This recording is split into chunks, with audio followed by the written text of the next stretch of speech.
They called him the Prime Minister of the mob, not for what he did, but how he did it. No gunshots, no spotlight, just a whisper that made cities move. In 1951, America met the man who ruled without raising his voice.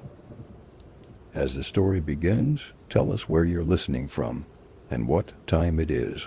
If you enjoy the story, like the video and subscribe to support the channel. It is March 13th, 1951, Washington, D.C. A city built on proclamations and performance has rarely seen a quieter spectacle. The chamber is packed wall to wall, yet no one dares breathe too loud. Cigarette smoke clings in ribbons above. The hearing room curling lazily beneath the brass lights like ghosts of secrets rising. Every seat in the Senate caucus room is filled. Reporters, politicians, clerks, men with notepads and nicotine-stained fingers, they've all come for one thing: Frank Costello. He enters through the rear doors like a whisper that breaks a cathedral hush. The flashbulbs flare, and still he barely moves. A gray pinstripe suit, a navy silk tie, polished leather shoes, and the hands, always the hands, as he steps forward. It is not a man approaching the witness chair.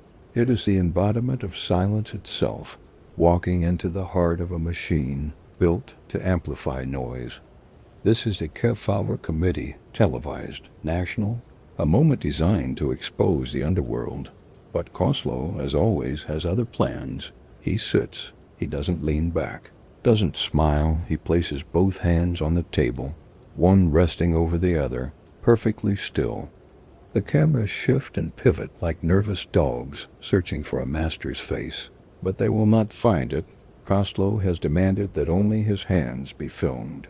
The Senate, desperate to have him on camera, agreed. They would get the mob. He would control the frame. He clears his throat once. Senator Kefauver adjusts his glasses and asks the first question. "Mr. Costello, what is your occupation?" There is a long pause, a silence measured in decades, not seconds, then just barely audible. Costello murmurs, "I am retired." But this is not retirement. This is defense through stillness. A man who built an empire through whispers and now faces its dismantling through microphones. Frank Costello was never the kind of man who raised his voice. He didn't need to. By the time he arrived at the Kefauver hearings in '51, his name had already become a watermark beneath America's paper institutions, invisible to the untrained eye, but always there if you held it up to the light. He had once said, "I don't want to be a boss. I want to be an influence." And for 30 years that's exactly what he became. But influence cannot be put on trial. Only men can. And so here he sits, elderly, composed, unflinching, a figure both accused and untouchable, like a judge. Forced to defend himself in his own courtroom, he answers slowly, haltingly, like each word costs him something he does not want to pay. He offers nothing that isn't already public record. And yet, no one can look away.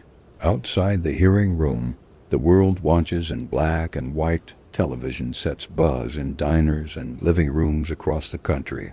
Bartenders turn up the volume. Busboys stop wiping tables. Children sit cross-legged on parquet. Floors too young to understand the stakes, but old enough to sense a man who carries the room just by breathing inside it. What do they see? Not a gangster, not a thug, but something worse. A man who doesn't fit the mold, who doesn't curse, doesn't shout, doesn't crack. He wears respect like a tailored overcoat, and that terrifies them. Senator Toby, a granite-faced New Englander, leans forward and repeats a question. "Mr. Costello, have you ever been in trouble with the law?" Costello's fingers twitch slightly. "I have been arrested," he says softly. "I have never been convicted of any serious crime. It is the truth, and not because the real crimes, the ones that hollowed out city halls and bent police chiefs into handshakes, never made it onto any ledger. Frank Costello didn't need a gun.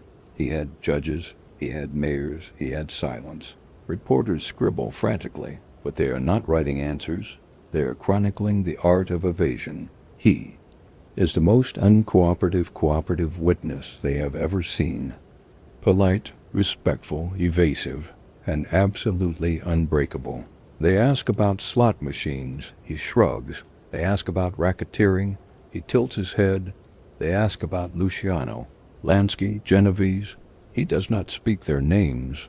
Instead, he lowers his eyes and speaks like a man dictating an alibi already carved in stone. Gentlemen, I have nothing to conceal.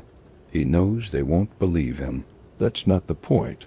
The point is that he doesn't care. Later that afternoon, as senators file out and the air thins of tobacco and tension, one photographer catches a shot of Costello's hands, folded, unmoving, the veins like faint road maps across his knuckles. It becomes the most iconic image of the hearings. 2 hands, no face, just posture and implication. What they don't see are the years inside. Those fingers, the nights negotiating with crooked aldermen, the quiet threats passed over whiskey in mid-town booths, the calluses earned from holding power without ever raising a fist. That evening, back at the Waldorf Towers, where Costello has long kept a suite, he pours himself a drink, not to celebrate, not to mourn, just to mark time. The television is on in the corner, low volume. His own hands stare back at him from the screen. He does not smile, he does not sigh, he sips. The world wants answers. But Frank Costello has always understood. Answers are for men who still believe in escape. He stopped believing in escape the moment he stepped into the arena.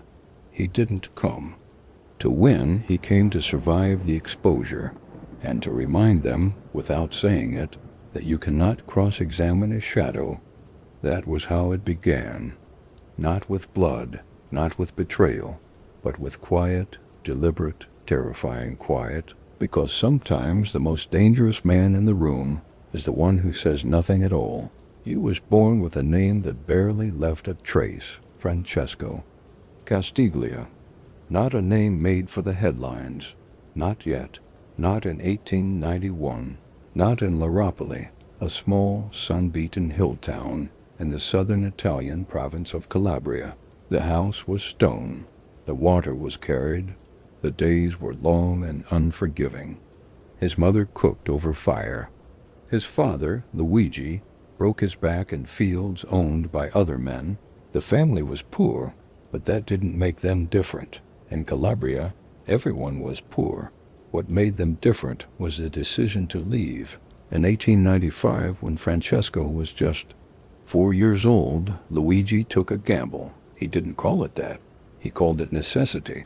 They packed what little they had, kissed the dirt goodbye, and sailed across the Atlantic with the ghosts of 1,000 other families who believed that suffering had a border, but pain, as they would learn, could swim. They arrived in New York Harbor with sea salt on their clothes and little else. Ellis Island processed them like cattle. Questions barked in English, fingers inked for fingerprints, medical checks that felt more like interrogations.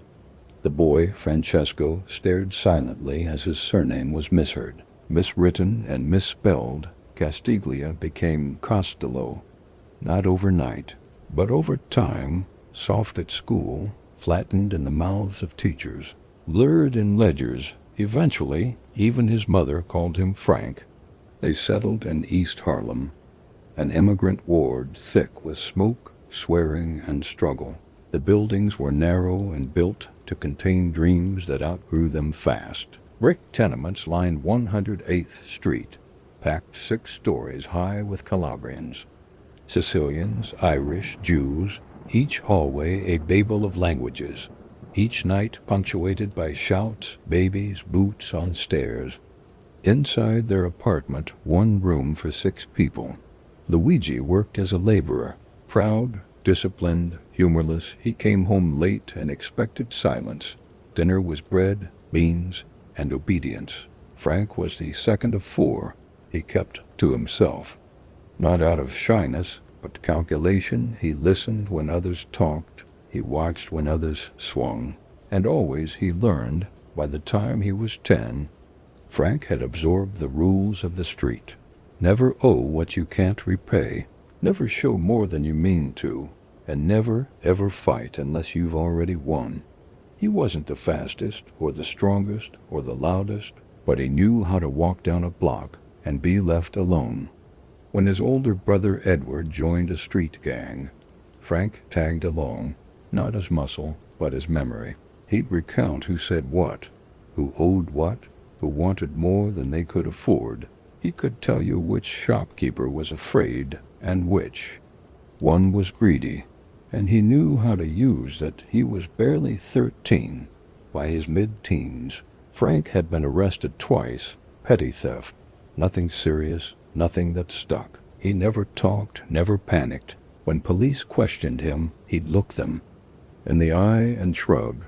"I was just standing there," he'd say. "I didn't see nothing." And somehow they believed him, or maybe they just gave up. Prohibition was still a decade away, but the idea of power, of earning outside the system, was already planted in East Harlem. The Tammany Hall machine ruled the boroughs like a second government. Cops took bribes, judges took favors, and boys like Frank Costello learned that the law was not a wall, just a curtain. And if you found the edge of it, you could pull it aside. At 16, he dropped out of school. There wasn't time for essays. There was money to be made. He sold numbers, ran errands for low-level racketeers, helped fix card games. Nothing glamorous, but everything connected, and that was what Frank saw before most others did. The connections. He didn't care who had the knife. He cared who paid for it, and who let it disappear afterward. The year was 1915.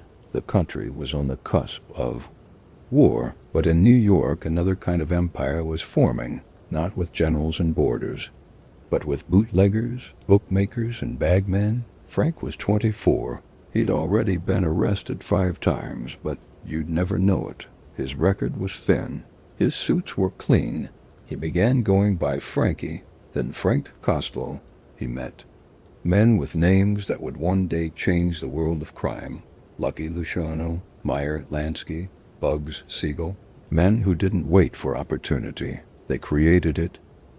But even among these young lions, Costello stood apart. Not because he was more ruthless, but because he didn't need the rush of violence. He wasn't driven by rage or addiction or impulse. He was driven by structure, order, influence, while the others were dreaming of turf wars and street soldiers. Frank was thinking about judges, about precinct captains, about who signed the liquor licenses. When Prohibition hit in 1920, most of the city went dry. Frank went wet. He partnered with Dwyer and Madden, Irish gangsters who controlled the docks. Liquor came in through rum-running boats. Frank managed the routes. He greased customs officials, scheduled deliveries, and made sure everyone was paid.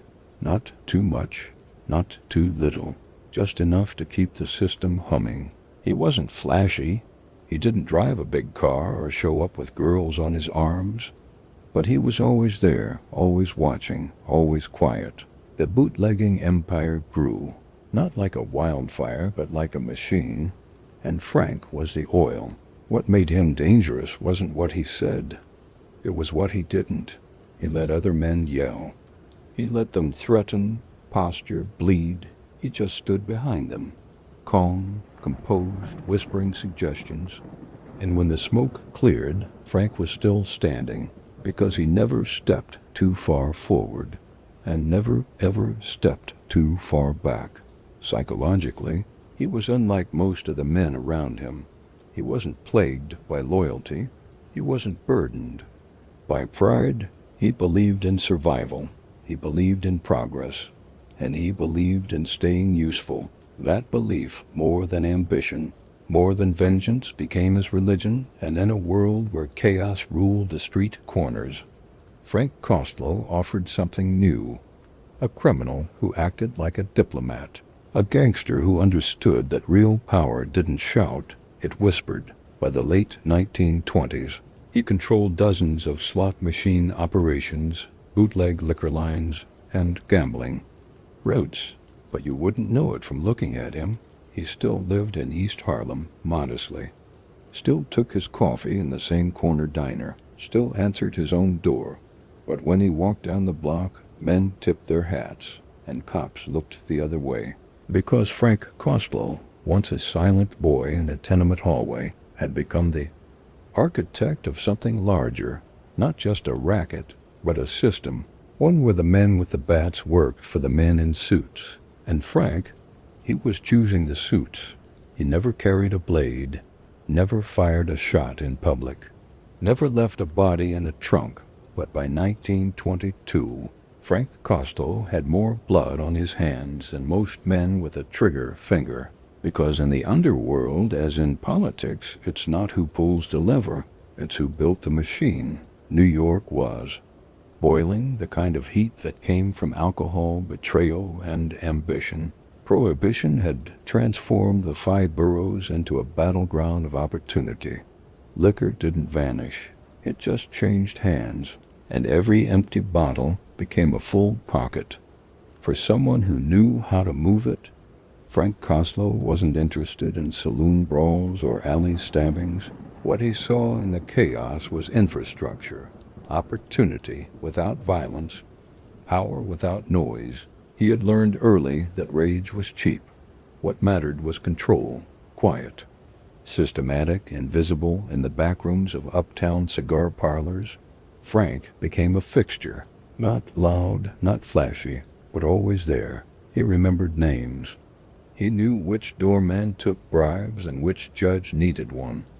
He had an almost photographic memory for numbers, not just what came in and out, but who skimmed, who stole, and who pretended not to see.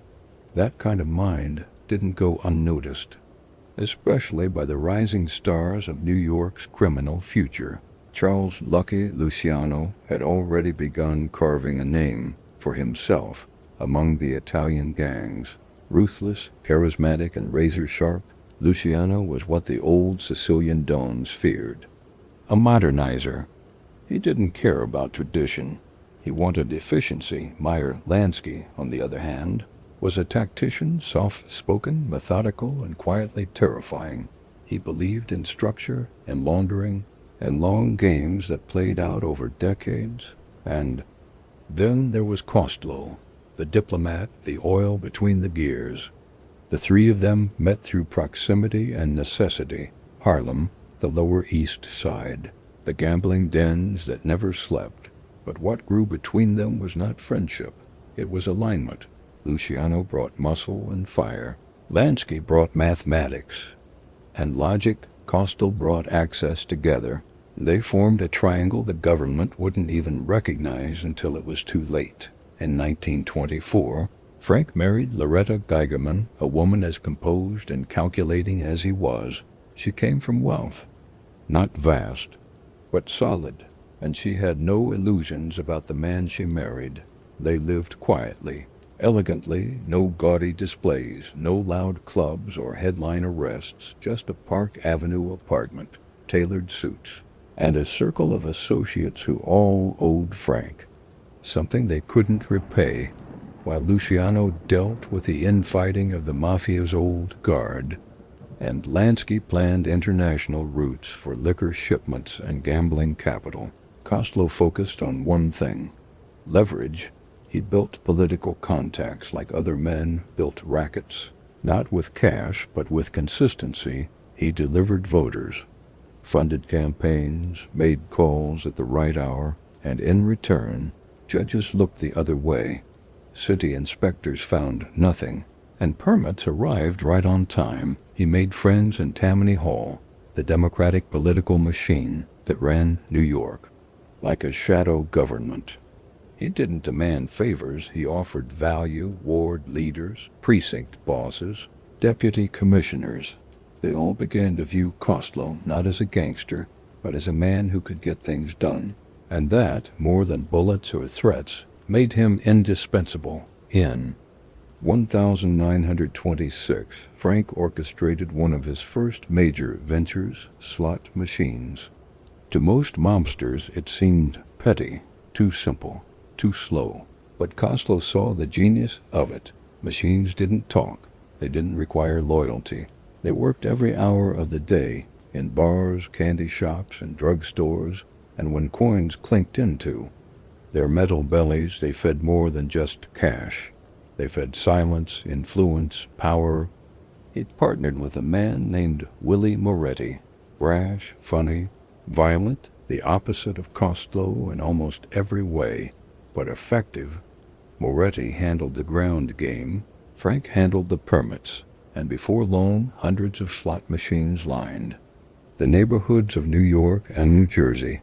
No one questioned who owned them, because no one dared. Frank wasn't in the room when someone had to be threatened. He wasn't behind the wheel when someone was dumped in the East River. But he was the reason the room existed, the reason the car was paid for, the reason no detective asked a second question. He operated in the margins, at the edge of violence, but never caught inside it. When questioned about his role in the organization, Costello would often smile faintly. "I make introductions," he'd say. "I know people." It was a deflection, yes, but it was also the truth. Because while others were building empires from brutality, Frank was building one from presence. You saw him at weddings, at city functions, at funerals, never leading, but always seated near the center. In the late 20s, tensions between the old Sicilian mafia bosses and the younger Americanized gangsters like Luciano reached a boil. Wars were brewing, lines were being drawn, and through it all, Costello navigated with the same calm he had as a boy in East Harlem, hands in his coat pockets, eyes scanning, always listening. He aligned early with Luciano, sensing which way the tide would turn, and when the old bosses began to fall, Maranzano, Masseria, Frank's footprint remained untouched because he didn't choose sides for loyalty. He chose them for survival. By 1931, Luciano had seized control and restructured the American Mafia into a national commission, a council that governed families like a corporation. He appointed lieutenants, reformed rackets, and pushed heroin behind closed doors. But Costello had no interest in drugs. He found them dirty, sloppy, and most importantly, short-sighted. Instead, he turned his attention south. Louisiana, it was fertile ground, poor, corruptible, and full of under-policed gambling opportunities. Costello used political connections to install associates like Carlos Marcello in positions of power. He funded campaigns, backed sheriffs, and turned New Orleans into a pipeline of clean cash and quiet loyalty.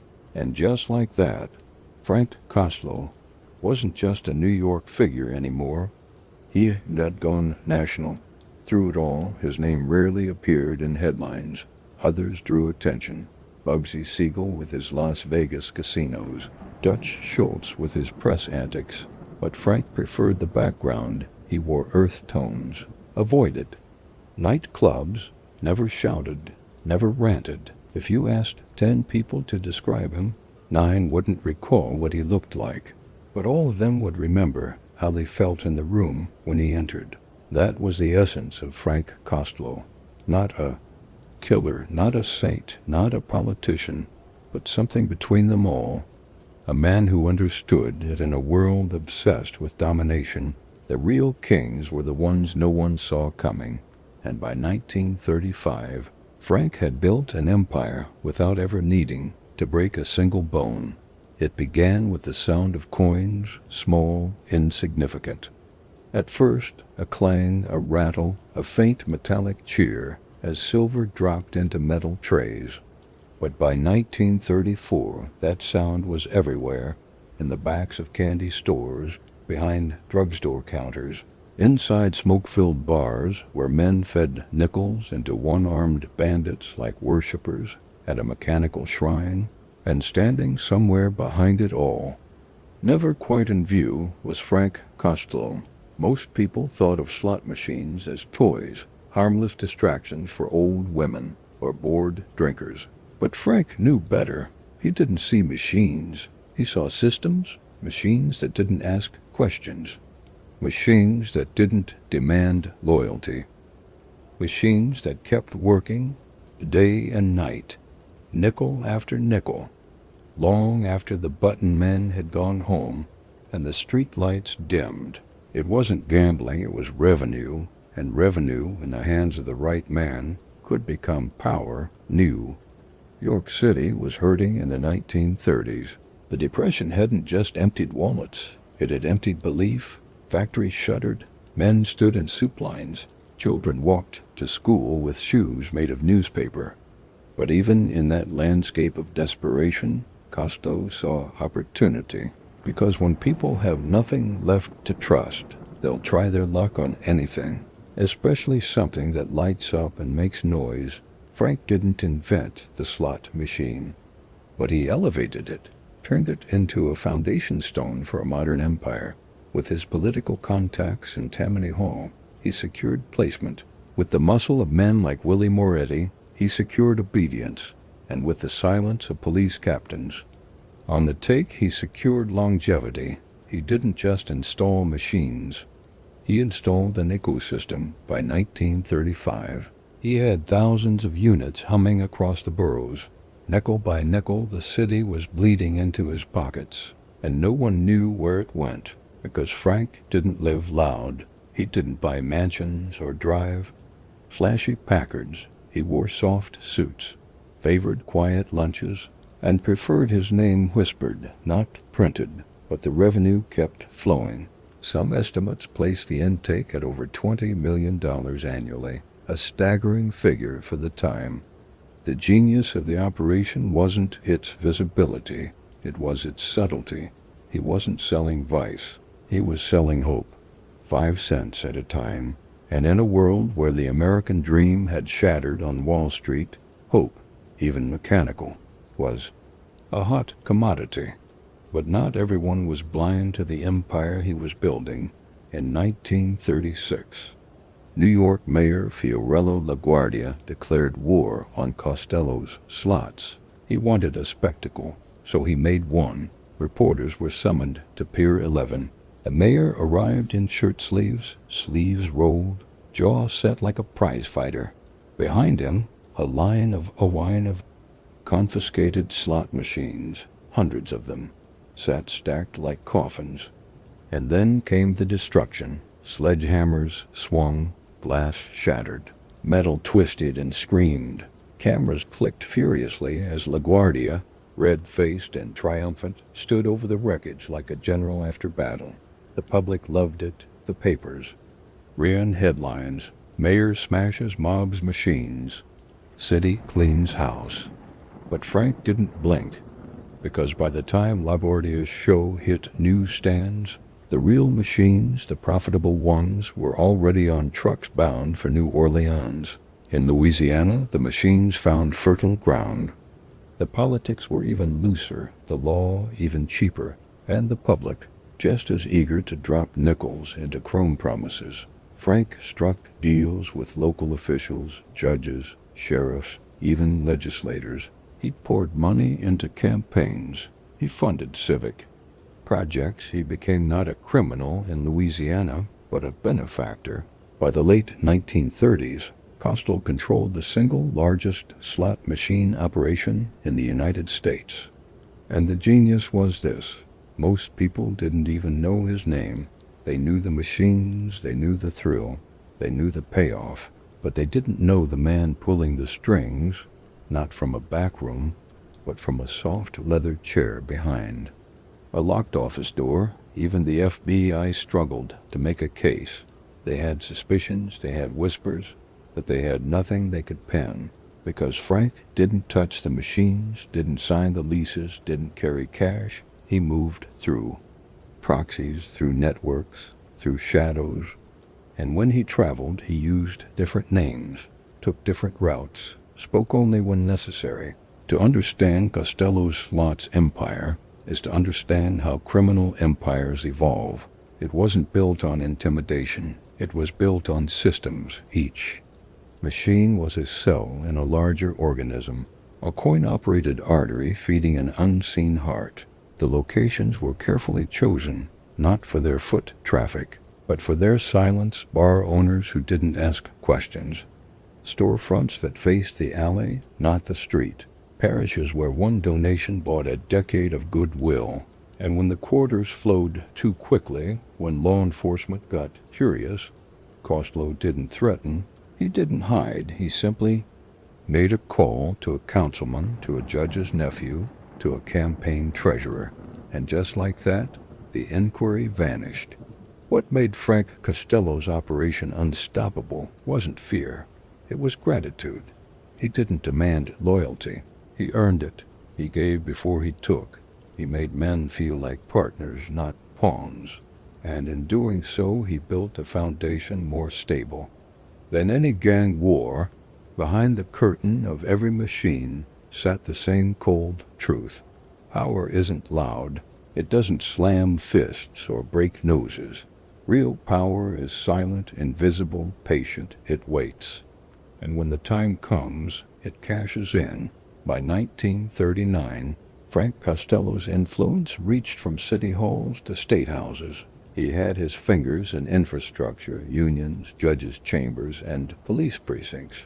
And yet his name rarely made the papers. When asked about the slots during a quiet dinner in Midtown, he simply smiled. "I give the people what they want," he said. "They want a little hope. I just help them find it." It wasn't false modesty. It was strategy, because Frank Costello knew the world didn't fear crime. It feared chaos, and he, in his own twisted way, brought order. He was not a man without conscience. He just had a different definition of harm. No one bled at the machines. No bodies turned up in the Hudson. No children were orphaned by slot reels. The damage was slower, quieter, but no less real. He never apologized, never explained, because to him, this wasn't crime. It was evolution. And in his world, you didn't rise by force. You rose by function. You became necessary, irreplaceable, indispensable. And once you were indispensable, you didn't ask for power. It arrived. So when historians look back at Frank Costello's empire, at the millions siphoned from pocket change, at the men bought, the laws bent, the machines turning night after night, they look for drama, for blood, for betrayal. But what they find instead is precision. Because Frank Costello didn't build an empire with fire. He built it with nickels. It began with a dinner that no one speaks about anymore. Autumn 1931.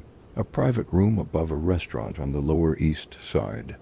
No photographs, no transcripts, just 6 men, a smell of garlic and wood smoke, and a table that would, in time, become the cornerstone of organized crime in America. At the head sat Charles "Lucky" Luciano, recently victorious in a quiet war that ended with bullets in the backs of the old bosses. To his right, Meyer Lansky, ever the architect, and beside him, sipping dark espresso and saying little, was Frank Costello. He didn't speak often. He didn't have to, because Costello wasn't there to give orders. He was there to make sure they lasted. The meeting wasn't ceremonial. It was functional. Luciano was tired of blood. The old world mafiosi had ruled. Through paranoia and vendetta, Masseria and Maranzano were dead. So were their rules. Luciano had a new vision, one that mirrored America itself. A structure, a syndicate, a government of criminals, with councils instead of kings, and it would need more than muscle.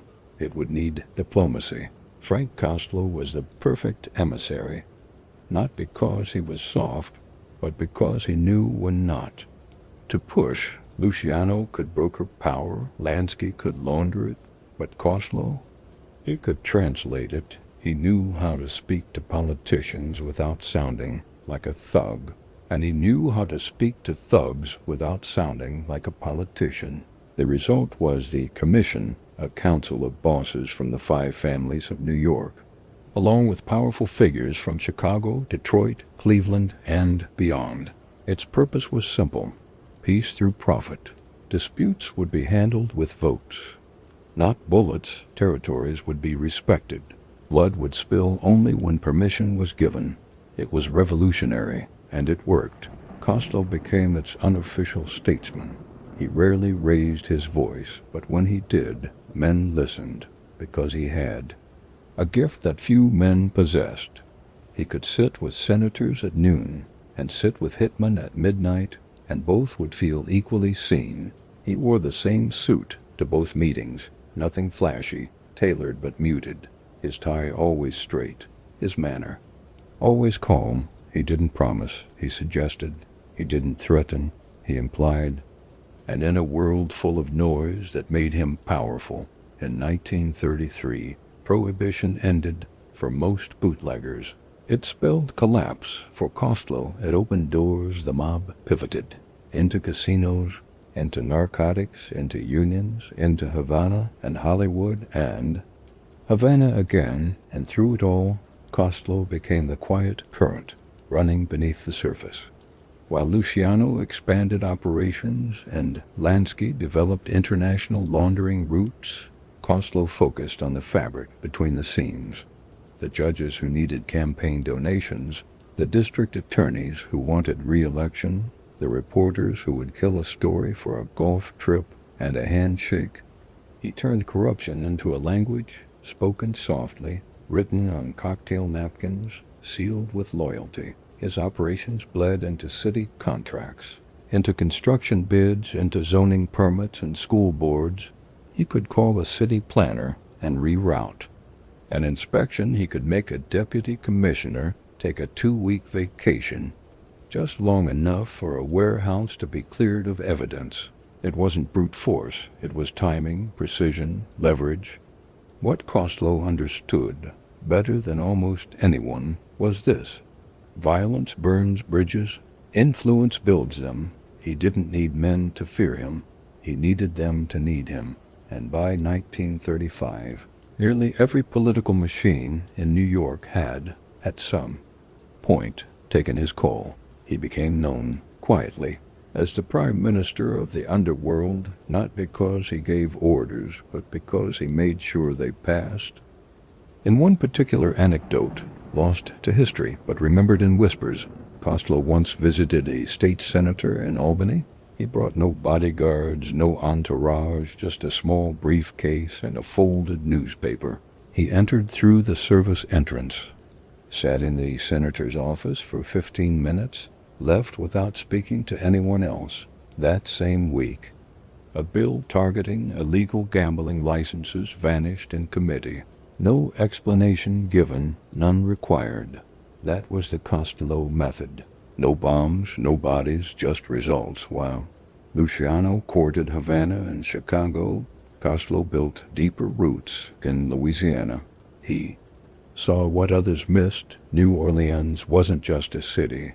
It was a portal between coasts, between governments. There, Costello installed Carlos Marcello as his proxy, a man who ruled with swagger but bowed to Costello's phone calls. He didn't need to live in New Orleans to own it. By the late 1930s, Costello's reach was national. He had offices in Midtown, all unlisted, all quiet. He kept a regular lunch table at the Waldorf Astoria. Never missed a haircut. Read the paper. Front to back, underlined names. He wasn't paranoid. He was prepared. His gift wasn't foresight. It was adjustment. He could sit in a courtroom and know who was bluffing. He could hear a rumor and know which precinct it came from. He could watch a union vote and know how the ballots would fall. It was intuition refined into strategy. Psychologically, Costello was a contradiction. He was calm, but not passive, controlling, but not possessive, detached, but deeply invested in perception. He didn't care what the papers said, but he cared what his enemies believed, and he worked tirelessly to maintain the illusion that he was always just behind the curtain, never center stage, never fully visible, or always just close enough to be heard when it mattered. The Luciano Pact wasn't just a handshake agreement. It was a recalibration of how crime in America would function. It meant that disputes had channels, that alliances had consequences, that the Mafia would no longer be a dozen feuding tribes, but a single organism with different limbs but one brain. And Frank Costello was the part of that brain that understood diplomacy. There were moments, of course, when the illusion cracked, when a rogue capo refused to fall in line, when a judge turned honest too fast, when a shipment went missing, and someone had to be held accountable. And in those moments, Costello could be firm, ruthless, even, but only after he gave you a chance to make it right, only after he exhausted every alternative, because violence to him was never the first answer. It was the failure of all other options. He once told an associate, "You don't bury a man. If you can buy him, and if you can't buy him, find out who he owes." That was his doctrine. To debt and dignity, calculated kindness. He understood human nature not as poetry, but as leverage. He knew men lied for pride, that they betrayed for fear, that they stayed loyal out of gratitude or guilt, and so he made sure to keep both close. By 1939, the commission was stronger than ever. Its members didn't always like each other, but they respected the structure. And at the center of that structure, not as its king, but as its cornerstone, stood Frank Costello.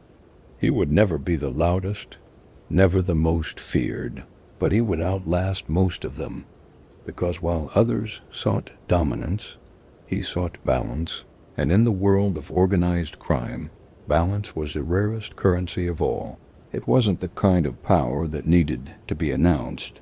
There were no parades, no coronations, no titles etched in stone, but by 1941, if you worked in City Hall or sat in the state senate in Albany or wore a judge's robe in Manhattan criminal court, you didn't need a newspaper headline to know who really made things move. You already knew the name, Frank Costello. They called him the Prime Minister of the Underworld.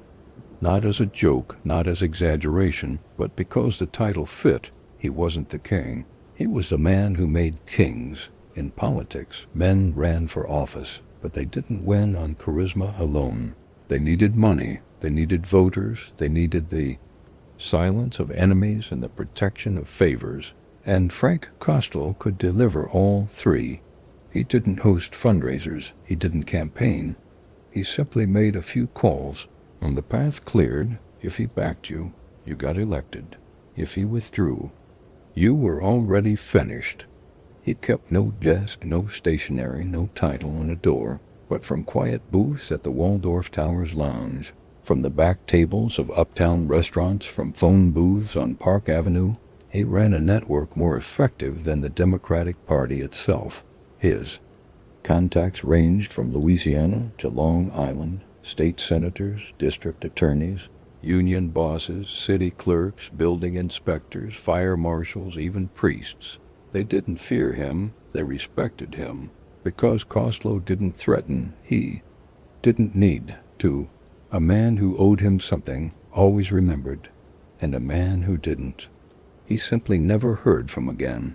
In New York, his reach extended into nearly every government agency, the Bureau of Licenses, the Department of Sanitation, the City Planning Commission. If you wanted a zoning permit fast-tracked, you called Frank. If you wanted a union picket to disappear overnight, you called Frank.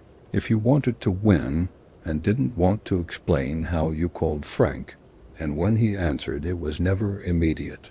There was a pause, a silence long enough to make the caller wonder if they had gone too far, and then a low, measured voice, always calm, always clipped. Just one sentence. "I'll look into it." That was enough. In Louisiana, he became something more than just a fixer. He became infrastructure. He installed men like Carlos Marcello, not just in the streets, but in politics. He funded judicial campaigns, underwrote local newspapers, helped priests renovate churches. It wasn't bribery, it was investment. And with every favor, he bought silence. With every donation, he purchased obedience. He wasn't ostentatious. He didn't dress like a king. He wore the same gray suits, took the same morning walks, smoked the same unfiltered cigarettes. He traveled under his own name. No aliases, no bodyguards. Because when you had influence, protection didn't come from guns. It came from the understanding, unspoken, but permanent, that harming you would collapse the very system that everyone depended on. He rarely attended underworld meetings anymore. He didn't need to. The bosses would simply send word. Frank approved, or he didn't. And that became law in private. His world was even smaller. He lived in a quiet apartment, kept a strict routine, coffee at the same hour, phone calls no longer than 5 minutes, never slept past 6 a.m. His wife, Loretta, knew better than to ask questions. She kept her own schedule, hosted her own dinners, read her own books. Their marriage was built not on passion, but on architecture, a contract of mutual understanding. She needed stability. He needed normalcy. Together, they cultivated invisibility, the rarest currency. In the world Frank lived in, there were no pictures of Costello smiling, none that survived. Because Frank Costello didn't smile for cameras. He believed in posture, in restraint. Even at weddings, he stayed at the edge of the photograph, hat tilted low, hands folded, eyes watching everything. To outsiders, he seemed distant, cold, but those close to him knew the truth. Frank cared deeply, not about people, but about function. He wanted things to work. He hated chaos. He despised waste. If a man stole more than his share, Frank didn't rage. He simply removed him. He believed betrayal should be quiet, efficient, final, not a lesson, a conclusion.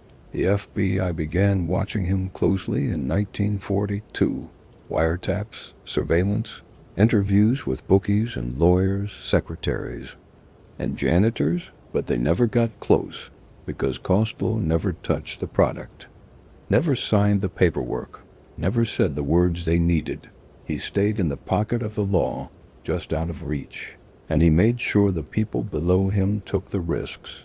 Even law enforcement, when questioned behind closed doors, admitted the problem. How do you arrest a man who never threatens anyone? How do you indict someone who never asks for anything directly? The Prime Minister nickname first appeared in a New York newspaper, buried in a Sunday column. Halfway through a piece about municipal graft, the name stuck, not because it sounded clever, but because it explained him better than boss, racketeer, or mobster ever could. Costello wasn't the man with a gun. He was the man who hired the man who found the man with a gun, and then reminded him who would handle his bail. He was allergic to fame, but addicted to control. And control, to him, didn't mean dominance. It meant balance. He managed relationships like accounts, each with a ledger, each with interest, and if a man overdrew, Frank didn't shout. He simply closed the account. In 1943, a district attorney in Brooklyn tried to subpoena Costello for racketeering. The attempt vanished before it reached court. Witnesses withdrew, evidence disappeared, and the DA lost his re-election bid 6 months later. Not a single phone call could be traced to Frank. But everyone knew he didn't want to run the underworld. He wanted to stabilize it. A quiet city was a profitable city. A calm city didn't draw headlines or indictments. So Frank made himself indispensable, not through fear, but through reliability. If a deal needed to be negotiated, if two families needed mediation, if a corrupt judge wanted to retire with his pension intact, Costello handled it, not as a favor, as a duty. Psychologically, Frank Costello was driven not by ego, but by equilibrium. He despised unpredictability, loathed improvisation. He once told a young associate, "Never let a man owe you a favor he didn't ask for. He'll repay it wrong. Everything, to Frank, had its correct value, even loyalty." By 1945, the war in Europe was ending. But in New York, the peace Frank Costello built still held. No major wars between families, no high-profile hits, just cash flowing in from gambling, unions, casinos in Havana, and behind it all, a man who never shouted, never posed, never held a public office, but who, in city halls, courtrooms, and Senate chambers, was treated with more deference than the men who did.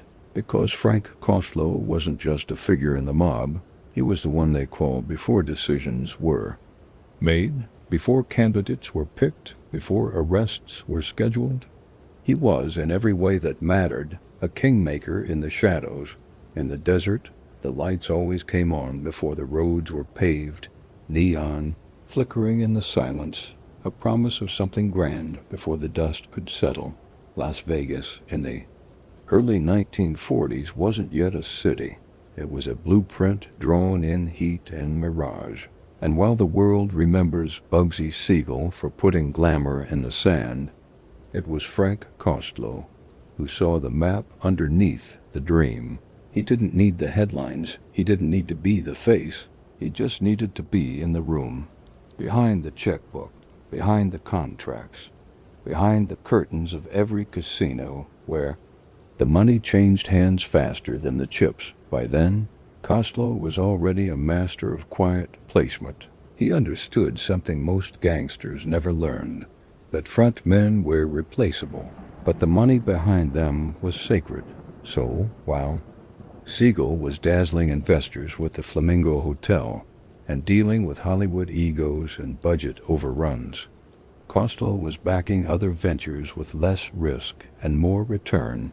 He invested in casino properties through trusted intermediaries, never in his name, never with a trail, but the money was there, steady, silent, and clean enough to pass through banks without a blink. His presence in Las Vegas wasn't defined by marble lobbies or press photos. It was in the bank vaults, in the skim that disappeared before the ledgers even opened, and the whispered names behind loan approvals and union contract signings. Las Vegas was just one stage, but the South, the deep South, that was his quiet empire. His roots in Louisiana had been growing for years. It began, as most things did with Costello, not with a crime, but a favor, a donation to a campaign in Baton Rouge, a quiet introduction to a judge whose brother owed a debt, a helping hand offered to a police chief during a dry season.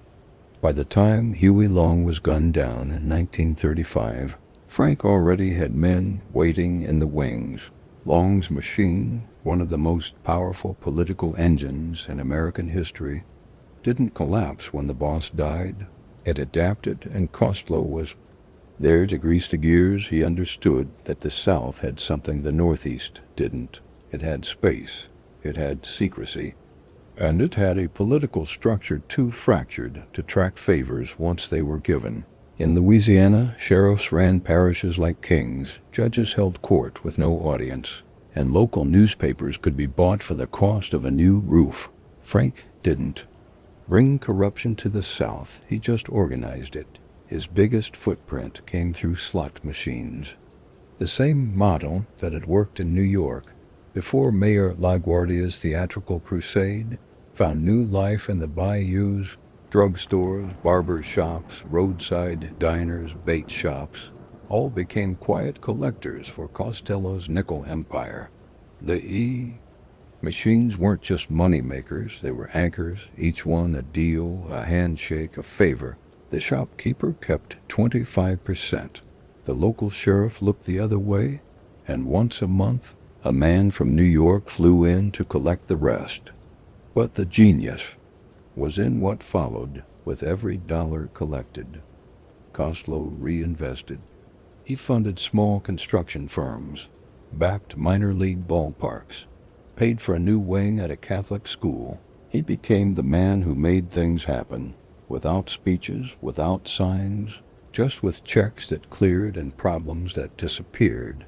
Huey. Long's successors, men like Earl Long and political boss Leander Perez, saw in Costello not a threat, but a solution. He didn't meddle in elections, he didn't try to control the stage. He simply made sure the lights stayed on. And in return he got peace, protection, predictability.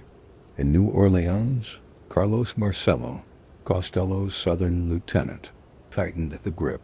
Marcello handled enforcement. Frank handled strategy. Together, they ran operations that reached into Texas and Florida. The skim from the Crescent City flowed north into New York banks and west into Vegas casinos. And yet, if you asked most people in Baton Rouge or Shreveport who Frank Costello was, they wouldn't know. They'd never heard the name. That was exactly how he wanted it. What drove Costello wasn't greed. It was structure. The joy of building something that couldn't collapse just because one man got indicted.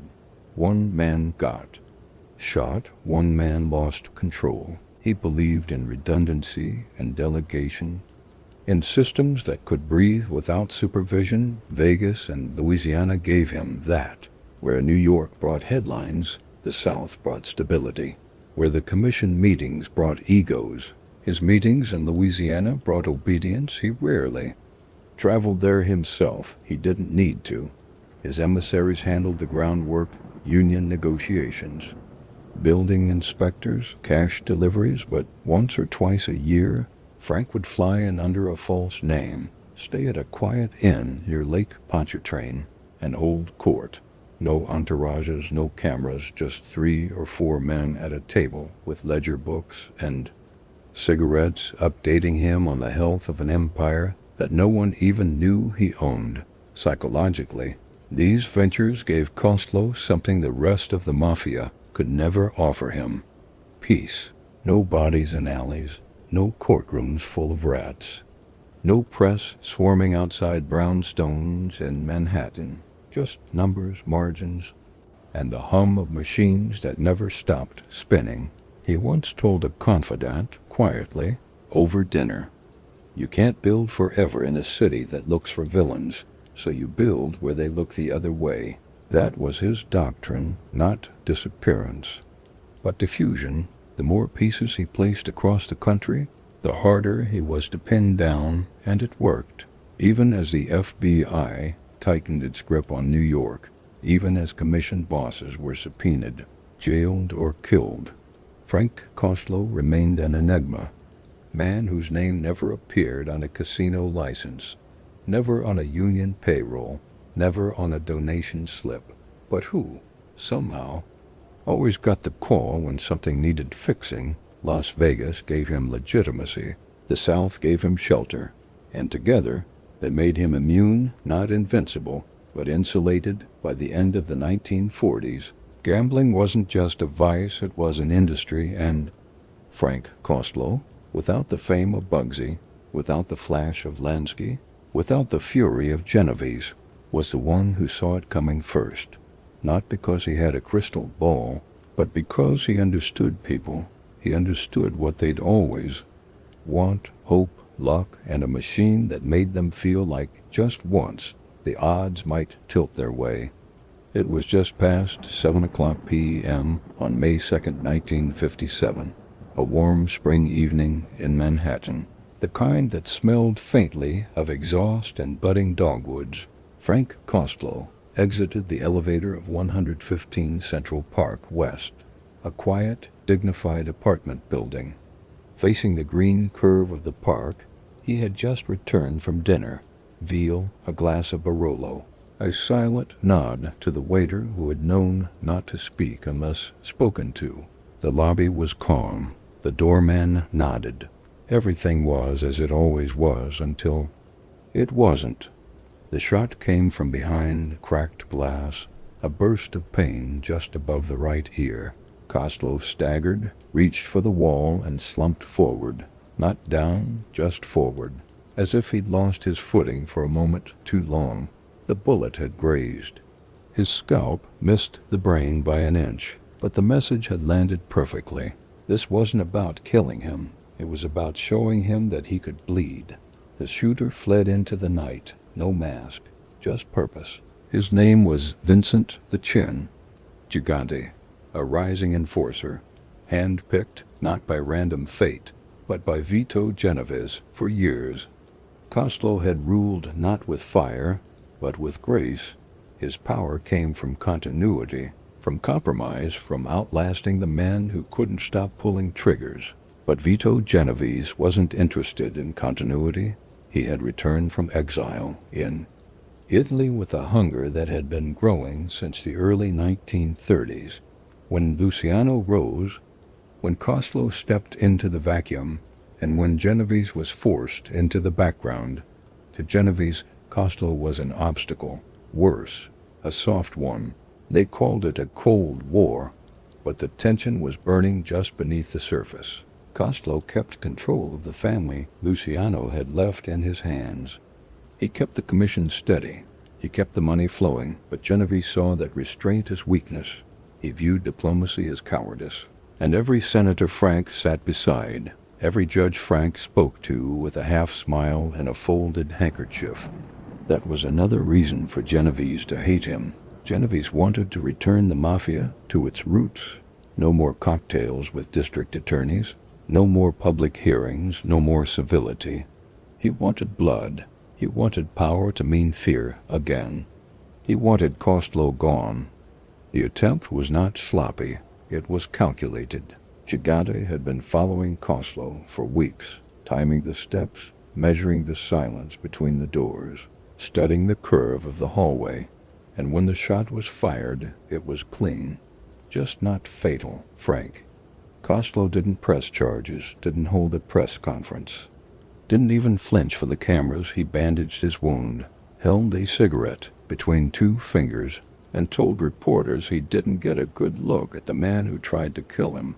A lie, of course, but a purposeful one, because Frank Costello didn't believe in theater, he believed in symbols, and surviving, walking away, was the most powerful symbol of all. But something had shifted. That night in the lobby wasn't just an attempt on his life. It was a declaration. The old rules were gone. Respect could no longer protect him. Silk suits didn't stop bullets. Costello had always believed in order, in predictability. He made himself indispensable to the law, to politicians, to gangsters. Who didn't want war? But Genovese didn't care about order. He cared about hierarchy. And in his mind, Costello was blocking the throne. In the weeks that followed, the underworld buzzed with anticipation. What would Costello do? Would he retaliate? Would he vanish? Would he consolidate power and strike back with the men who still swore by him? He did none of those things. Instead, Frank Costello, the man they called Prime Minister, stepped aside, quietly, without ceremony, without even a formal announcement. He ceded control of the family to Genovese, not out of fear, not because he was finished, but because he understood something Genovese never would. That real power isn't just about staying on top. It's about knowing when the crown is no longer worth the weight it demands. Costello was tired. Not old, not weak, but tired of a world that had begun to rot from the inside. The mob was changing. The new generation didn't understand nuance. They didn't want balance. They wanted blood, so he stepped back, not into hiding, but into a different kind of control. He still held political contacts, still had judges who owed him decades of favors, still had leverage no bullet could erase. But he no longer needed to be the man in the chair. He became something else, a shadow that lingered, a memory that guided, a warning. Frank Costello had once ruled with respect, and for a long time that had been enough. But by 1957, in a world where ambition outpaced wisdom, and where fear once again sat at the head of the table, he learned the oldest lesson of all. Power, real power, has a cost. and sometimes the only way to keep it is to walk away from the throne before someone pries it from your cold, dead hands. It didn't come with a meeting. There was no cigar, smoke curling around oak chairs, no backroom vote, no whispers thick with threat. There was just an elevator, rising quietly through the walls of 115 Central Park West, and a man inside it, smoothing the fold of his tie as the numbers blinked upward. Frank Costello had made a decision, and true to form he wouldn't explain. Days earlier, a bullet had parted his hairline. It hadn't killed him, but it had done something more permanent. It had disturbed the balance, and for a man like Costello, who lived not by violence but by precision, imbalance was the one thing he could never tolerate in the world of organized crime. Stepping down was unheard of. You didn't retire from the life, you got buried by it. But Costello wasn't like other men. He had built his power slowly through back-channel diplomacy, through folded notes passed in golf courses, through judges who never knew they were being bought until they found themselves repaying debts they couldn't trace. He never ruled with fear. He ruled with function, and now that function was broken not by force, but by the reality that times had changed. He didn't call Vito Genovese. He didn't shake his hand. He didn't offer a formal concession. He simply sent word. Tell him it's his.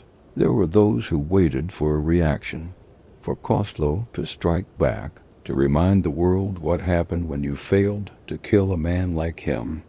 But there was no revenge, no gathering of loyalists, no whispered plots, just silence and the quiet reshuffling of power behind doors that didn't creak when they closed. Psychologically, it wasn't surrender, it was calculation. Frank Costello knew the value of risk. He also knew when to stop buying the pot. He had outlasted Luciano, survived the Kefauver hearings, defied the press, seduced Tammany Hall, and turned gambling into infrastructure. Now, he chose to leave the table, not because he had no more to play, but because he no longer liked the game. The day after the attempt on his life, he returned to the Waldorf Towers. He nodded to the concierge, declined the elevator operator's small talk, let himself into his suite, where the windows faced east, and the morning light made everything look cleaner than it was. He poured himself a glass of rye, sat in the chair by the window, watched the city breathe, and said nothing. Word traveled fast, across uptown, downtown, across the river. Genovese had the family now. The men who had once leaned on Costello for instruction now leaned somewhere else. But not all of them forgot. Not all of them could. Because the thing about Costello was, he didn't disappear. He faded over the next few weeks. He slipped from meeting lists. He declined invitations. He took fewer calls. He answered fewer. Still, the men he'd helped elect, the judges he'd covered for, the police officials whose pensions he'd insured, they didn't stop owing him. They just stopped seeing him, and Frank preferred it that way. In his world, the act of vanishing was never abrupt. It was slow, gradual, dignified. And by the time you realized the room felt colder, you couldn't remember when he'd last stood in it. To some, it felt like abdication. To others, evolution. Frank Costello had never been in love with titles. He didn't need to be the boss. He needed to be the reason the boss had a seat. So stepping away wasn't a loss. It was a shift, a redirection of gravity from center stage to the edge of the curtain where the real decisions were made. He still had influence in politics and business and unions, but it no longer came with an expectation. He gave less, asked for even less.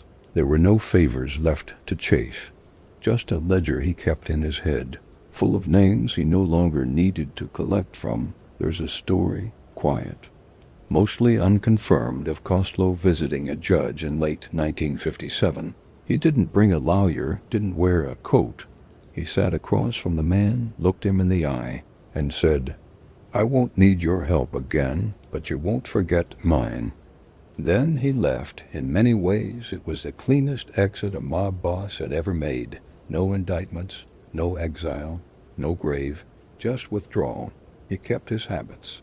Morning coffee at the same table, late-night walks under Central Park's canopy, visits to his tailor twice a month. Even when he didn't need anything adjusted, the ritual was part of the disguise, and the disguise was the legacy. He wasn't interested in writing memoirs, didn't care about statues or stories. His life was always built on what didn't get seen. The wires behind the wall, the hands behind the handshake. The name never printed on the casino license, but always on the check that built it. Frank Costello didn't leave behind a trail of bodies. He left behind architecture. And when he stepped away from the day-to-day, from the threats and the meetings and the shifting loyalties, he left it intact because he had designed it to survive without him. And maybe that's the most dangerous kind of power. Not the kind that needs to be feared, not the kind that demands to be obeyed, but the kind that doesn't need to say goodbye because it never needed to say hello in the first place. It wasn't his face they captured, it was his hands, clasped neatly in front of him, one thumb circling the other, a flick of a finger as he adjusted a cufflink, the slight tremor of a man in control, not of nerves, but of consequences. The year was 1951, Washington, D.C., the Kefauver hearings, and Frank Costello was the man no one expected to show up, but everyone hoped would speak. The room was packed, cameras, reporters, congressmen leaning forward like schoolboys, waiting for a ghost story to begin. It was America's first true glimpse behind the curtain, an investigation into organized crime, televised in real time, the beginning of what they called the public. War against the mob. They'd brought in Loudmas, shaking thugs, bookies with crooked ties and twitchy lips. But none of them held the country's attention like Costello, because he didn't look like a gangster, he looked like a senator, which made him infinitely more dangerous. The irony was sharp even then, that the man who'd built his empire on not being seen would become the most visible figure of the hearings. But Costello wouldn't give them everything. He refused to be filmed above the shoulders. The cameras focused only on his hands, those infamous hands, crossed, tapping, occasionally gesturing, each movement a word unspoken. When he entered the chamber, there was no swagger. He didn't wear sunglasses, didn't chew gum or crack his knuckles. He wore a dark wool suit, a navy tie, polished black shoes. He walked slowly, deliberately. He knew every lens was waiting for a mistake, a twitch, a blink, anything that might suggest guilt. He gave them nothing. Senator Estes Kefauver began the questioning with authority, a voice that echoed into microphones wired across America. Mr. Costello, do you consider yourself part of an organization devoted to criminal activity? Costello didn't blink. He leaned toward the microphone, his voice barely above a whisper. I'd rather not answer that question. It wasn't a refusal. It wasn't a denial. It was a deflection so elegant, it confused even the lawyers in the room. The reporters leaned in. Court artists sketched his posture, his stillness across the country. Housewives paused ironing. Shopkeepers stopped mid-sentence. Families watched his hands twitch on screen and wondered, what does a man like that have to hide? The committee tried again. Have you ever engaged in illegal gambling, Mr. Costello? A pause, a sip of water, another measured murmur. I live a very quiet life. The silence after his responses was always longer than his answers, not because the senators were stunned, but because they didn't know how to follow a ghost. Costello wasn't defending himself. He wasn't pleading the fifth. He wasn't rattled. He was drawing a line, not just between guilt and innocence, but between what the state could ask and what a man had the right to keep for himself. He spoke just loud enough to be heard, never louder, never softer, and that volume became the symbol. America wanted confession. It got poetry. His voice was so soft, the committee had to rig special microphones to catch the sound of it. Still, viewers complained. They wanted more, but that, perhaps, was the brilliance of it. Costello knew his power wasn't in what he said, it was in what he wouldn't give them.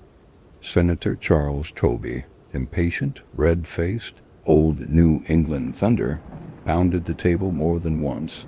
He accused Costello of arrogance, of dancing around the truth, and Frank, with a faint smile and the patience of a man who'd seen 20 of Tobey come and go, simply replied, "I try to be helpful where I can." Behind the scenes, the FBI was furious. They'd built dossiers, filed wiretap transcripts, detailed timelines of slot machine routes and money laundering channels. But on camera, in that hot, overlit room, they had none of it. Just a man whose greatest crime was knowing when to speak and when to let the silence fill the room instead. He had no outbursts, no contradictions. He never lost his temper, and slowly, the hearing, meant to expose him, became a kind of theater he controlled. The longer he sat there, the more powerful he seemed, not because he was evading justice, but because he was rewriting its rules in real time. In one of the hearing's most quoted exchanges, a senator demanded, "What have you ever done for your country, Mr. Costello?" Frank paused. His fingers curled around the edge of the table, and then, in a voice like a memory, said aloud, "I paid my taxes." It wasn't an admission. It wasn't a boast. It was an understanding. You may run the room, but I understand the rules, and you won't break me just because you brought a camera. For the rest of the hearings, no one could quite tell who was in control. On paper, it was the Senate. But every time Costello leaned forward and let a single sentence dissolve in the microphone, America tilted a little further toward mystery. By the end of the session, Costello hadn't said anything that could indict him, but he'd revealed everything.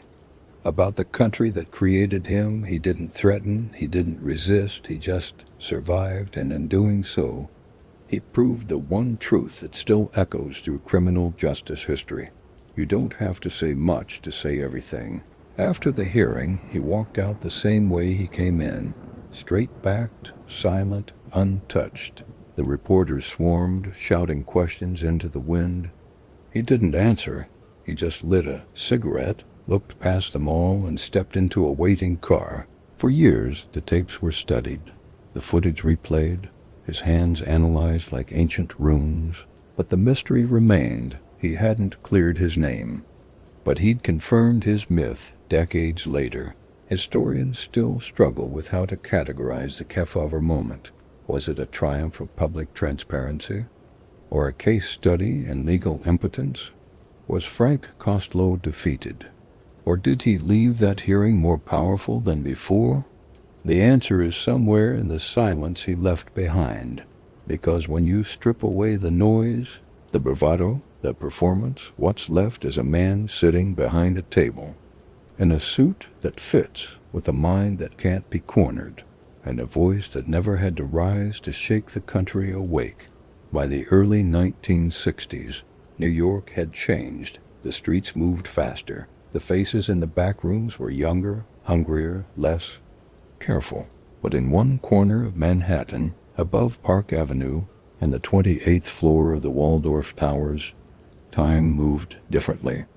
Frank Costello lived there, quietly, elegantly, like a man who had turned the page but left the book open on the table.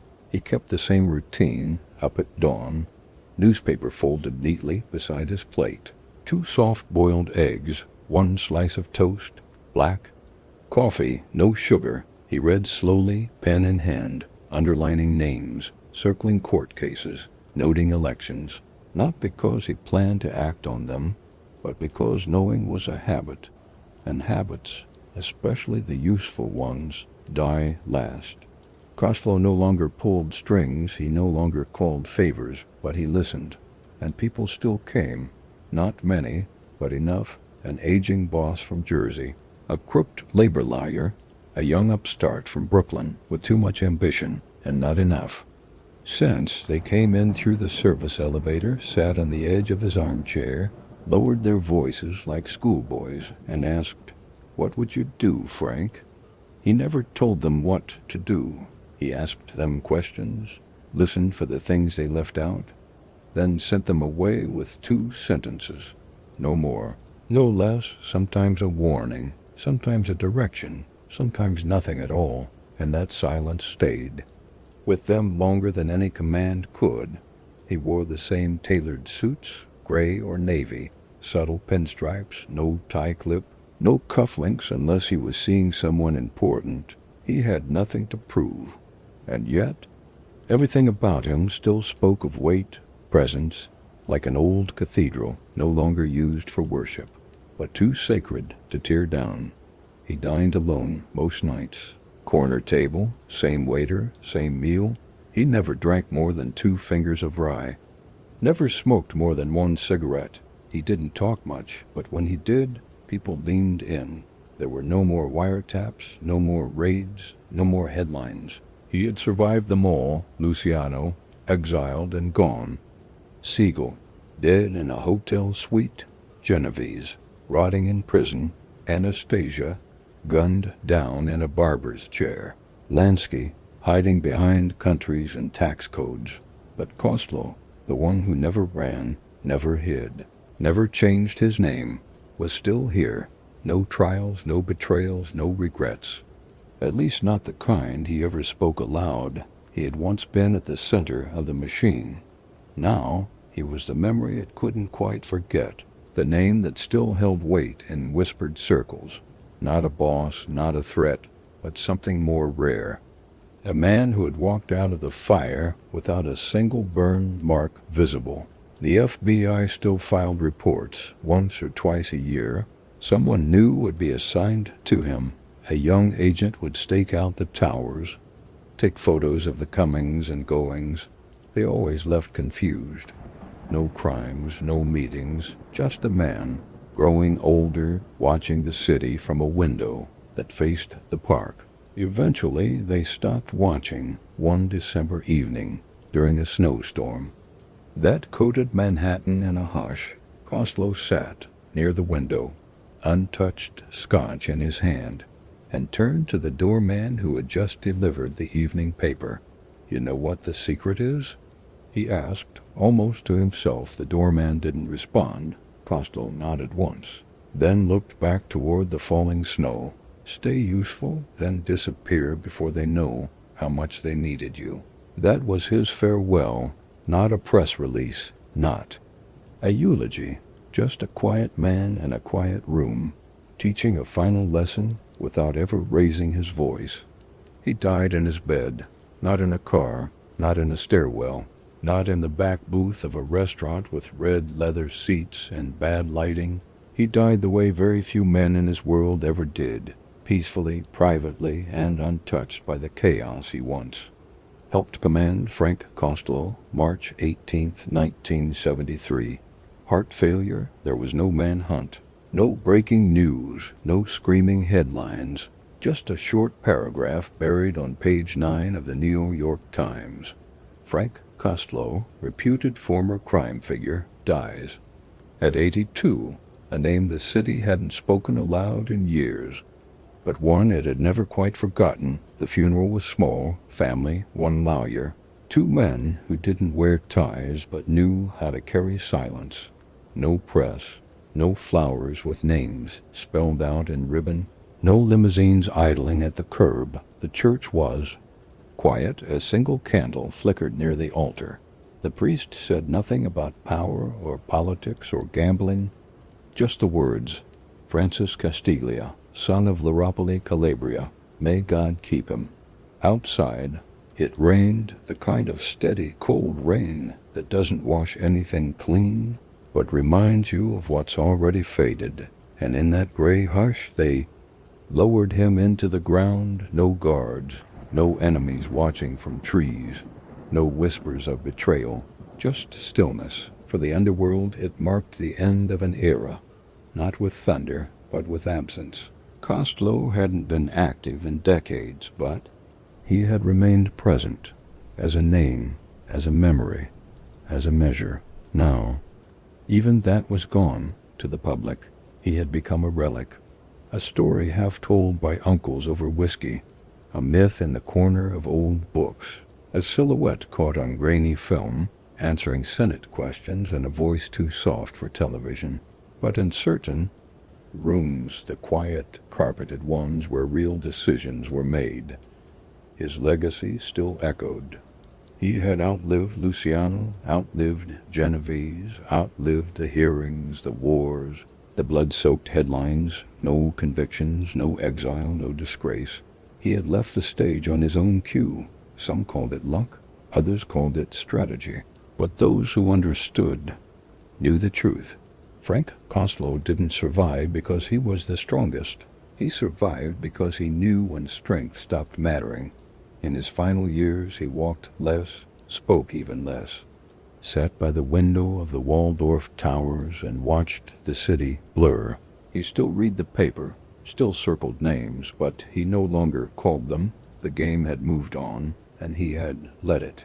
When news of his death reached old friends, the reactions were quiet, a nod from a retired judge in Albany, a long exhale from a union man in Newark, a drink raised by a younger gangster who never met him, but owed his entire route to one of Frank's old connections. No tears, just recognition, because in the end, Frank Costello had done what almost no one in his world ever managed. He lived, truly lived, not in hiding, not in fear, not in a prison cell, but in the open, with elegance, with control, and on his own terms. There are no statues of him, no streets named in his honor, no memorials chiseled with his initials. But walk through certain neighborhoods, listen to certain last names. Look at the skyline and what was built in the spaces where silence once ruled, and you'll find him. Everywhere and nowhere, the man they called the Prime Minister of the underworld didn't need a throne. He built the kingdom and knew when to step away from it. That, more than the money, more than the myths, was his final triumph. He never played himself, not once, not in newsreels, not in photographs, not in courtrooms. Frank Costello was always half in shadow, the voice without the face, the influence without the spotlight, and yet somehow he became the script long after the last vote was bought. Long after the last judge forgot the favor, Frank Costello's legacy came alive. Again, not in back rooms, but on sound stages, not in courtrooms, but in screenplays. The man who rarely spoke above a whisper became the voice of an entire genre. It started quietly, a composite character here, a line of dialogue there, the consigliere and the godfather. Tom Hagen, cool, polished, silent in his loyalty, not Sicilian, not hot-blooded, but necessary, the brain behind the velvet curtain. Costello wasn't Hagen, but he was the idea of Hagen, the calm underworld tactician, the man who made murder seem unnecessary. By the time Boardwalk Empire aired in 2010, the DNA was more obvious. Nucky Thompson, a man who walked both sides of the political aisle with tailored suits and gloved threats, wasn't modeled directly on Costello, but the fingerprints were there. A gangster who dined with mayors, a racketeer who understood the psychology of silence, a bootlegger with a blueprint, and no need to raise his voice. Writers loved him, not for the blood, but for the restraint. They saw in Costello a rare contradiction, a man who built an empire not on terror, but on credibility, a boss whose power was so complete he didn't need to remind anyone of it. Law. Schools studied his Senate testimony as a lesson in deliberate ambiguity. When asked by the Kefauver Committee if he was a member of the Mafia, Costello didn't flinch. He didn't deny. He didn't confirm. He simply said, "I make a good living." 6 words, no lies, no truth, just enough to disarm the blade without grabbing it. The FBI files on Costello read like a love letter written through gritted teeth. They called him the Prime Minister. They tracked him, tailed him, recorded him, but they respected him. J. Edgar Hoover may have hated what Costello stood for, but even he acknowledged this wasn't a thug with a switchblade. This was someone who had changed the conversation. What made Costello's legacy immortal was not the violence he avoided, but the balance he maintained. He knew when to step forward and, more importantly, when to disappear. That instinct, that animal understanding of when the tide turns and when to leave your footprints in the surf, is what kept him from drowning like the others. Luciano ended in exile. Genovese died in prison. Anastasia died in a barbershop, face down in lather and lead, but Costello died at home, in silk, with clean hands, because he knew what most gangsters never did. Power doesn't scream. It whispers, and then it leaves the room first. To the public, Costello's name faded. His legacy didn't. The concept of the gentleman mobster, the one who doesn't sweat, who doesn't shout, who orders filet mignon and talks zoning law while orchestrating a criminal network. That was his gift to pop culture. And it stuck. Today you'll find him in 100 characters across film, TV, true crime, and whispered legend. He's the consigliere with the 1,000-yard stare. He's the senator's friend who never shows up in the yearbook. He's the kingmaker who never appears on stage. You don't need to know his name to feel his outline, but it wasn't just art that remembered him. The real underworld, the one behind the tinted glass and the brass doors, still speaks of Costello like a myth. Not for the rackets he ran, not for the money he laundered, but because of how he managed silence, because of how he stayed alive. For younger mobsters coming up in the 70s and 80s, Costello was the model. Not of how to rise, but of how to last. They studied his posture. They mimicked his cadence. They copied the way he held a cigarette like it was a gavel, because if Luciano was the architect, Costello was the engineer. He didn't build empires for attention. He built them to endure. Historians now debate whether Costello was even a gangster. In the truest sense, he ordered no hits, he wore no pinky rings, he never carried a gun, and yet he moved politicians like pieces on a chessboard. He bankrolled judges, influenced labor unions, and controlled half the political machine in New York without breaking a sweat. If that's not power, what is? There's a line that runs through American crime fiction, a spine that holds the myth together. It doesn't begin with Al Capone. It doesn't end with Tony Soprano. That line passes through Costello's name like a quiet, steady pulse. Not a headline, not a scream, but a presence in the years after his death. There were no Costello biographies on the bestseller list, no big-budget films named after him, but every screenwriter in Hollywood writing about men in suits with secrets in their pockets and votes in their ashtrays, they were writing about him.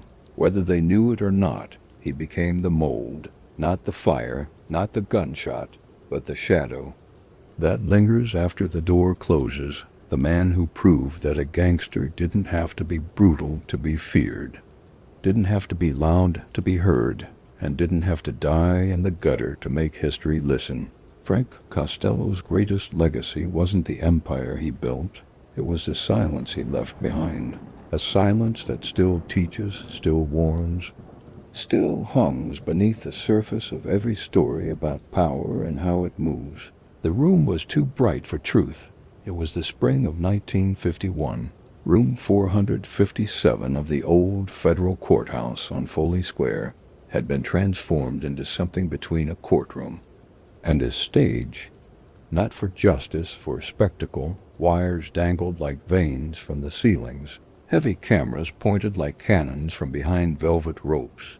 The lighting was harsh and surgical, more fitting for a dissection than a hearing. They called it the Kefauver Committee. and its purpose was clear: to drag organized crime into the daylight and force it to blink. But Frank Costello didn't blink. He entered quietly, flanked not by armed guards or attorneys, but by something colder: silence. Not the absence of noise, but the kind that follows expectation.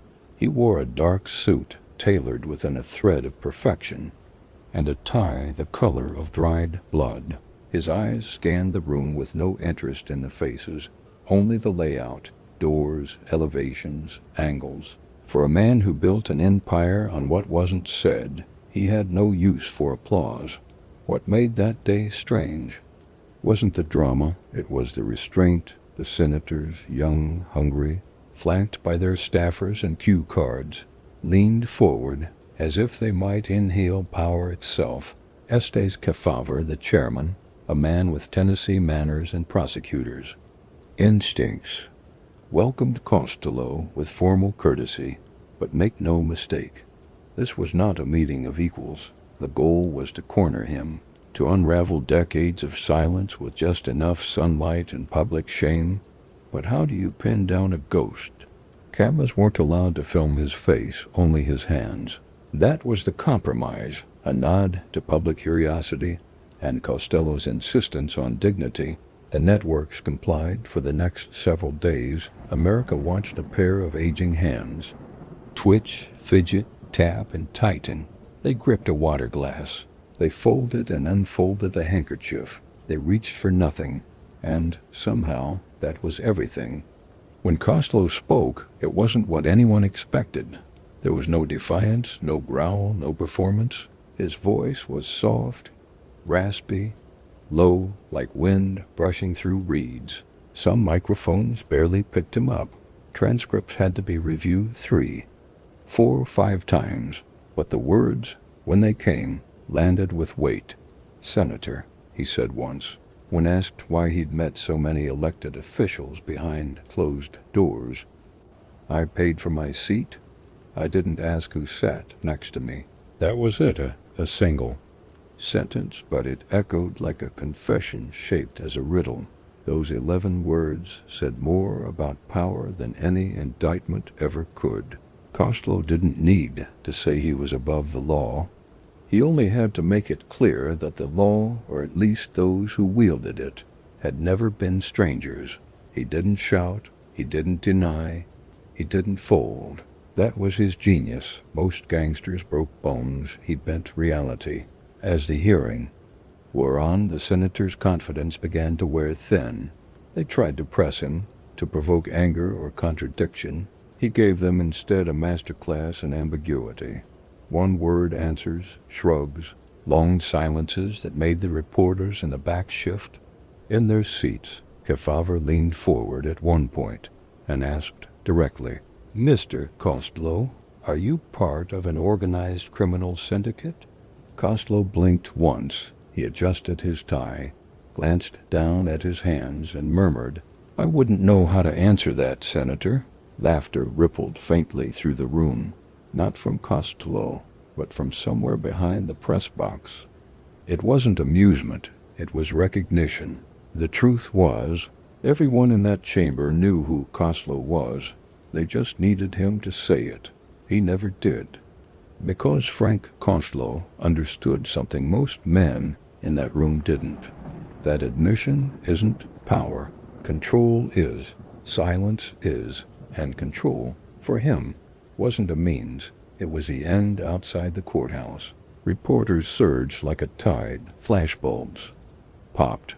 But when the door finally opened, it wasn't Costello who emerged first. It was his lawyer, peering out with all the anxiety of a man who knows a legend just bought another week of survival. Costello followed, flanked by 2 plainclothes detectives. He didn't speak to the press. He didn't glance sideways. He moved like a man passing through fog, untouched by sound or consequence. By the time he reached the car, one young journalist shouted a final question, desperate for something printable. "Mr.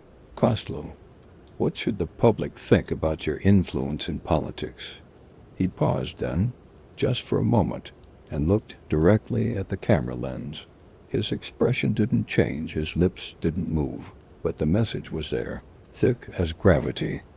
Let them wonder, let them ask each other, let the myth grow where.